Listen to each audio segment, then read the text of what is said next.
Kita lakukan evaluasi ya, saudari Putri ya, untuk yang udah hampir untuk training lah kita bilang magang di SPU Sarana Inti Pratama, terkait dengan mulai pengolahan penerimaan benih dari kebun induk sampai proses pengiriman ke cambah. Nah, jadi kita kasih kesempatan untuk Ananda Putri untuk mempresentasikan apa yang didapatkan dalam 10 harian ini ya. Oke, dipersilakan. Baik, saya akan menjelaskan proses perkecambahan mulai dari penerimaan benih dari share garden, kemudian lanjut ke penyimpanan benih di gudang selama kurang lebih itu sebulan. Itu tujuannya untuk menjaga kualitas dan viabilitas benih dan memperpanjang masa penyimpanan benih. Kemudian lanjut ke setelah dari gudang, lanjut ke proses perendaman pertama. Itu tujuannya untuk menghilangkan zat penghambat pertumbuhan dan untuk melunakkan biji. Istilah ilmu pertaniannya apa itu kalau perendaman itu? Kamu lupa berarti. Dormansi kamu enggak kata-kata dormansi?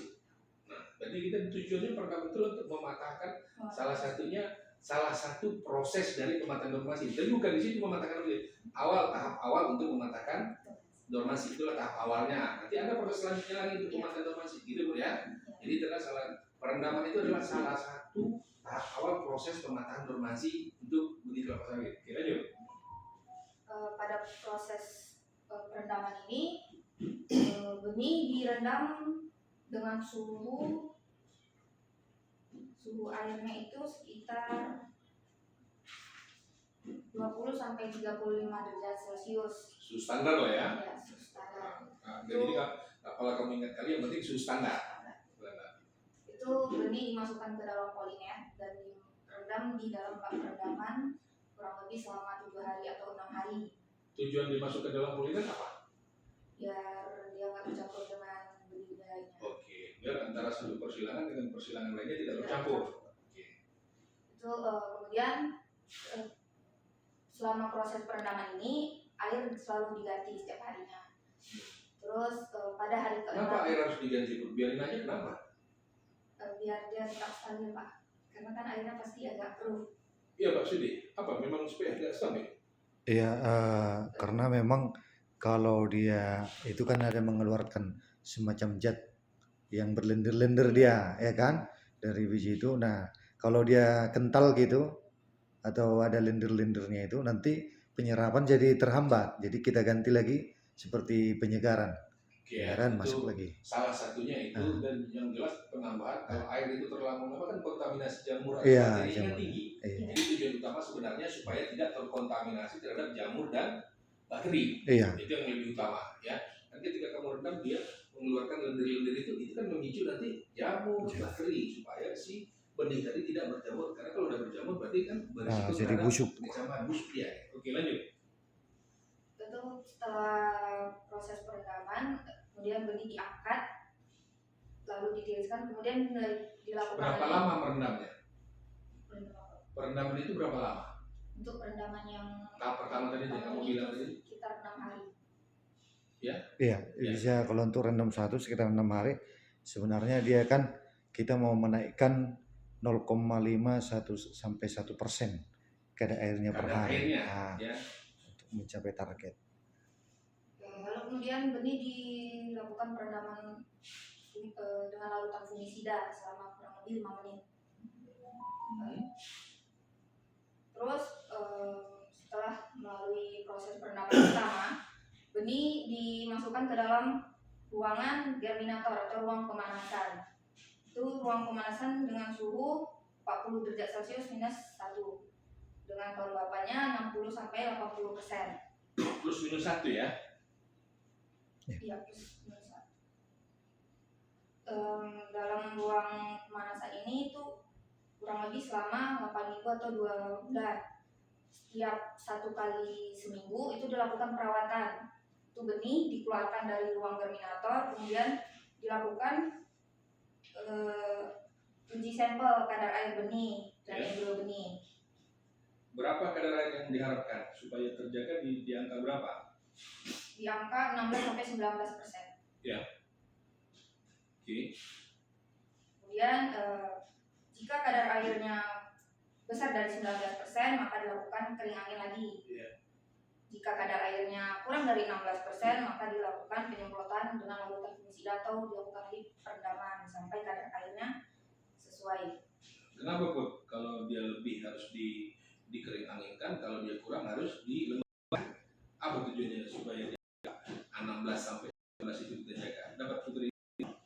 Nah, kasih tahu Pak Sudi, kenapa harus dijaga di angka 16-19 itu? Kenapa kita membuat instruksi kerjanya atau SOP-nya kita pertahankan di kadar air 16 sampai 19%? Kasih dia dulu Pak Sudi. Nah itu kan melalui riset, dalam arti ini kondisi ideal untuk pemecahan dormansi. Nah kalau dia terlalu lembab, terlalu basah, nanti dia lanas atau ibaratnya seperti termasak air. Iya. Nah, jadi pucat embrionya, jadi mati dan Jadi berkecambah. kan gini tuh Bud, kenapa dibilang termasak air? Kan tadi kan suhunya kan 40 derajat. Nah di dalam air, kalau air pun terlalu banyak, air itu kan menimbulkan efek panas nanti. Itu makanya lanas nanti embrionya. Jadi ini angka 16 sampai 19 itu sudah dilakukan riset percobaan, itulah angka ideal untuk tahap pematahan dormansi tadi. Kira aja. Ya kalau dia terlalu kering, kalau dia di bawah 16, kadar airnya terlalu rendah, kenapa? Kenapa kok harus disiram? Kalau kiramin ya itu intinya sama dengan yang di atas. Kalau di atas dia lanas, kalau di bawah juga dia nggak akan patah dormansinya. Layu dia, jadi layu, ya. jadi kisut. Oke, dilanjut. Nah, kemudian setelah di dalam Germinator, germinator, 2 bulan ya, setelah 2 bulan ya. ya setelah 2 bulan itu dilakukan lagi proses perendaman kedua. Berapa hari? Berapa hari kita rendam kedua itu? Untuk perendaman kedua itu kurang lebih sama dengan perendaman pertama. Salah itu Putri itu. Salah. Salah. Sekitar 5 hari gitu ya, 3 sampai 5 hari. 3 sampai 5 hari. Karena kita naikkan dari 18 ke 20, 3 plus minus. Jadi tinggal nambah 3% lagi udah. Butuh 3 hari kan gitu ya. Jadi kalau 0,5 sampai 1% naik kadar airnya, berarti butuh 3 hari sampai 5 hari. Gitu. Ya. Kemudian proses perendaman kedua kurang lebih sama dengan proses perendaman pertama. Caranya ya? Iya. Kemudian setelah proses perendaman kedua dilakukan lagi proses perendaman pada larutan fungisida. Ya. Tujuannya apa Bud? Untuk perendaman dengan larutan fungisida ini bertujuan untuk mencegah penyakit, Jamur ya Bud ya? pertumbuhan jamur, Kontaminasi. ya, dan mempercepat proses perkecambahan benih. Oke. Kemudian setelah dilakukan perendaman kedua, itu benih dimasukkan ke dalam ruang germinasi. Ya. Untuk di Tujuannya apa? Tujuannya apa dimasukkan ke ruang germinasi? Tadi kan germinator dipanaskan untuk mematahkan dormansi. Nah, ke germinasi ini kenapa kok nggak di germinator aja terus sampai selesai? Kok harus ke germinasi? Ini sebagai proses ruang pengecambahannya Pak. Oh gitu. Oke, lanjutlah. Begitu berarti tujuannya biar berkecambah dari situ ya. Itu sebagai tambahan kan idealnya kan ruang germinasi itu berarti kayak suhu di lingkungan ada fluktuasi. Nah fluktuasi itulah fluktuasi suhu itu dan cahaya gelap untuk merangsang kerja hormon itu sendiri. Ada kerja hormon di biji itu kalau dalam kondisi gelap. Yang kedua fluktuasi suhu itu untuk merangsang dia terjadi berkecambah secara serentak dan waktu berkecambahnya lebih cepat. Nah itu seperti kondisi kita di tanah. Di tanah itu kan gelap, dalam tanah gelap dan ada fluktuasi suhu. Nah itulah kondisinya. Jadi itu tujuannya kan. Berarti Hmm. di germinator itu kita bikin simulasi yang mendekati sama dengan kondisi di alam, ya kan? Maksudnya kan kecambah kalau ditaruh di dalam tanah waktu terpendam segala macam kan dia gelap. Suhunya ketika malam itu dingin, ketika siang dia panas. Nah, dingin panas inilah yang memicu tadi dormansi yang sudah kita patahkan di germinator tadi semakin untuk merangsang tumbuhnya hulu mula dan radikula untuk perkecambahan, ya. Nah, itu tujuannya Bu ya. Jadi suhunya itu nanti akan turun naik itu. Iya. Betul-betul dibikin sama seperti di kondisi alam biasa di luar gitu. Ya, tujuannya itu. Ya, cahaya tadi kan memang dengan gelap, dengan cahaya itu kan merangsang hormon tadi kan ada hormon untuk membantu perkecambahan tadi itu. Itu yang dirangsang. terkandung di. Sehingga yang kita kenal sawit ini yang dia cangkangnya tebal segala macam, dormansinya dipatahkan, merangsang dia untuk berkecambah. Oke, dilanjut. Ya, dalam ruang germinasi itu untuk selama proses perkecambahan itu membutuhkan sekitar 3 sampai 5 hari. Kemudian dilakukan proses sortir, pengutipan benih. Proses sortir ini untuk memisahkan kecambah sehat dan kecambah dari yang terkena kontaminasi jamur. Setelah Ya, 5 hari Pak. Sudah langsung kutip 5 hari Pak. Dia, Teruskan. jadi dia berkecambah itu dia kayak muncul dia ininya mulai 5 hari, tapi kalau dia berkecambah kita anggap mulai sortir itu sekitar 10 sampai 15 hari. Di situ 50%-nya udah mulai bisa kita sortir. Nah, tapi benih itu akan kita biarkan sampai 100 hari untuk secara keseluruhan yang belum berkecambah. Nah, setelah melakukan proses kutip benih, itu dilakukan lagi proses seleksi kecambah. Itu benih yang sudah berkecambah kemudian diseleksi kembali untuk memisahkan benih normal dengan benih yang abnormal atau benih cacat. Ya, lanjut. Kemudian setelah seleksi kecambah, itu lanjut ke proses kontrol mutu dan pengemasan kecambah. Kontrol mutu ini untuk menjamin benih agar tetap memiliki kualitas yang bagus dan untuk memastikan tidak ada benih yang abnormal lagi. Nah, tambahannya, jadi mutu benih itu kalau kita sign berdasarkan riset yang dilakukan oleh masing-masing produsen dan juga mengacu pada peraturan pemerintah. Ada Kementan, ada juga namanya SNI. Jadi ada standar-standar secara nasional, ada juga standar yang melalui riset dari produsen benih, karena mungkin perlakuan benih masing-masing produsen itu berbeda. Nah, jadi mungkin ada yang pakai hormon, ada yang enggak.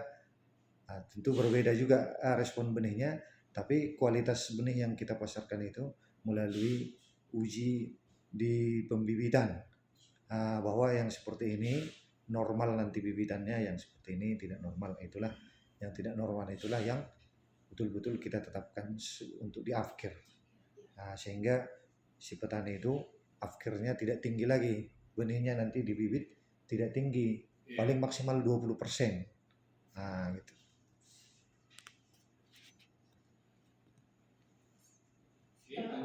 Setelah dilakukan kontrol mutu benih, itu kemudian benih dihitung dan dimasukkan ke dalam kemasan. Itu perkemasannya itu 100 butir.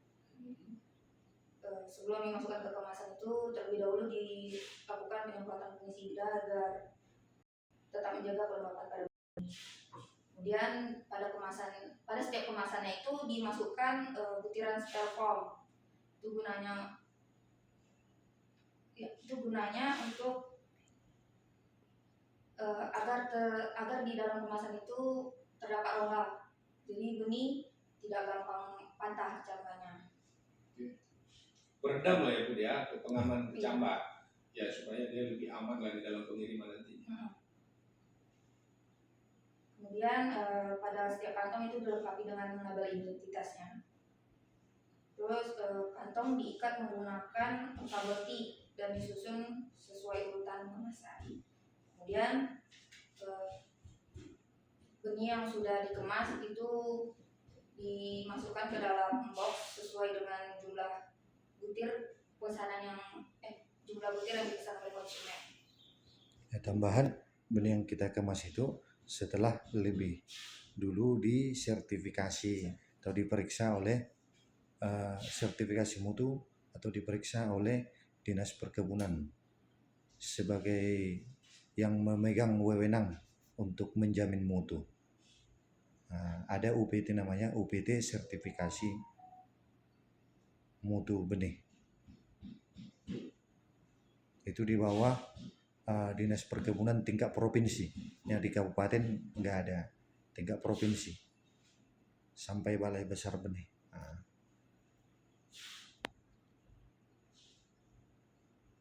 Oke, jadi berarti ada tadi putra yang lupa itu setelah kita tadi siapin di kantong-kantong tadi, tujuan kita kan sebelum kita salurkan ke konsumen kita harus itu dulu ya.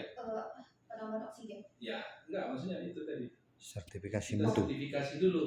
Ya. Nah, itu ya sertifikasi ya, kan ikut semalam kan sertifikasi. Nah, itu. Terus sampaikan apa aja kerjaan yang disertifikasi orang itu. Ngapain aja dia di sini gitu. Atau cuma sekedar minum kopi aja. Atau gimana? Iya. Coba ceritakan. Apa yang dikerjakan sertifikasi? Orang sertifikasi malam itu apa yang kamu lihat? Apa yang dikerjakan mereka di sini gitu? Dan apa tujuannya gitu?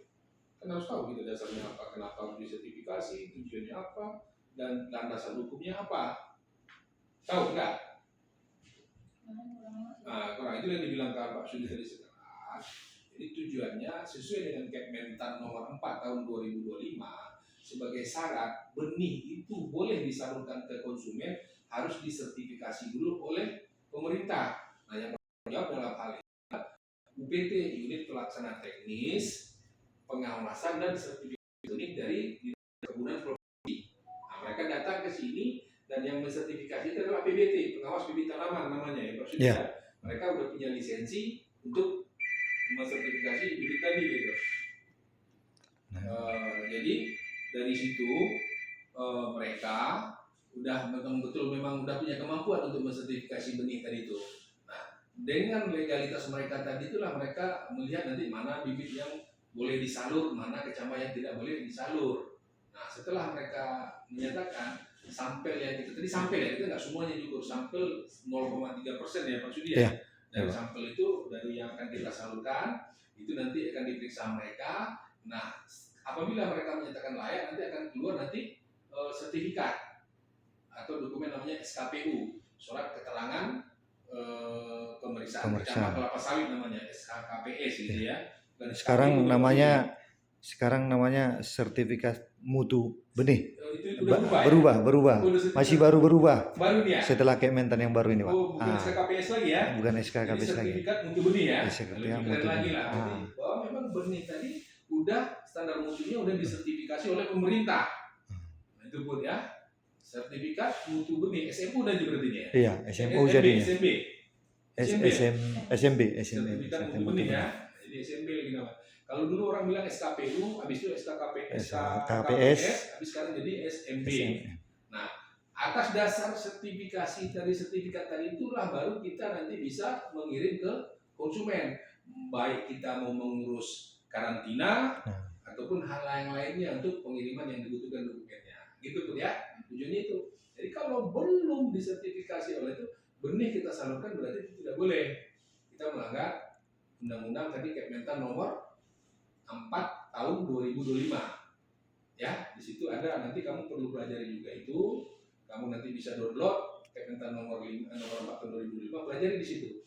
Di situ semua yang berkaitan dengan benih tadi, benih perkebunan, mulai dari kita mencari pohon induk, menyeleksi, aturannya seperti apa, bagaimana aturan-aturan yang harus kita lakukan sampai kepada kita menyalurkan ke konsumen lengkap. Ya. Oke, kemudian dilanjut. Setelah selesai sertifikasi apa lagi? Tambahan sebentar Pak ya. Jadi kayak yang disertifikasikan ukur tadi, bentuk kecambahnya, diukur panjang pelumulanya, radikulanya, ditimbang benih, dan lagi memastikan bahwa si biji tadi itu adalah hasil persilangan dari pohon yang didaftarkan ke Dirjen PUN. Jadi dia pastikan ya. Jadi makanya dia menjamin mutunya. Nah gitu. Oke lanjut. Setelah dari proses kontrol mutu itu, kemudian dilakukan packaging kecambah, baru yang tadi itu kan packaging, penambahan styrofoam, styrofoam pada kemasan, kemudian baru disalurkan ke konsumen atau ekspedisi. Kita SOP-nya masing-masing perusahaan berbeda, cuma kita diserah terimanya di perusahaan. Jadi ekspedisi adalah urusan dari si pelanggan, si pembeli. Oke. Ya. Tutup aja kalau memang udah selesai ini. Oke. Oke. Ya udah, gimana closingnya? Sekian dari penjelasan singkat saya tentang proses perkecambahan. Saya kembali ke Pak. Oke, terima kasih ya. Nah, jadi itulah Bu ya. Kemarin kita juga sama Putri udah kita review. Puput kemarin magang di kebun lindai, di kebun induk ya. Mulai dari dijelaskan Bu Erni, mulai dari seleksi pohon induk sampai ke proses penyimpanan benih di gudang. Bahkan sampai pengiriman ya, waktu dia pengiriman ke Pekanbaru SPU ya. Dilanjut di sini dari penerimaan benih segar disimpan di gudang sampai ke kecambah dikirim. Berarti kamu udah sebenarnya secara garis besar udah memahami proses breeding, proses untuk menciptakan benih unggul. Oke ya, jadi pelajari kembali, evaluasi kembali, nanti kamu bikin bahan presentasi, nanti kita adakan presentasi nanti di depan Bapak area Vice President Breeding ya, area Vice President Breeding Pak Kohar. Nanti mengenai waktunya Puput boleh besok hari Senin, mulai Senin besok siapin dulu bahan presentasinya. Kapan dia siap, kabarin Om nanti. Paling seminggu lah, bisa seminggu waktunya. Nah nanti mengenai waktunya nanti Om kasih tahu nanti kapan nanti Pak Kohar bisa gitu ya. Oke itu aja, makasih. Assalamualaikum warahmatullahi wabarakatuh. Ya, waalaikumsalam warahmatullahi wabarakatuh. Nah, Sukses. mantap gitu. Sukses kamu ya. Kamu harus belajar lagi, gitu kan, baca-baca apa itu.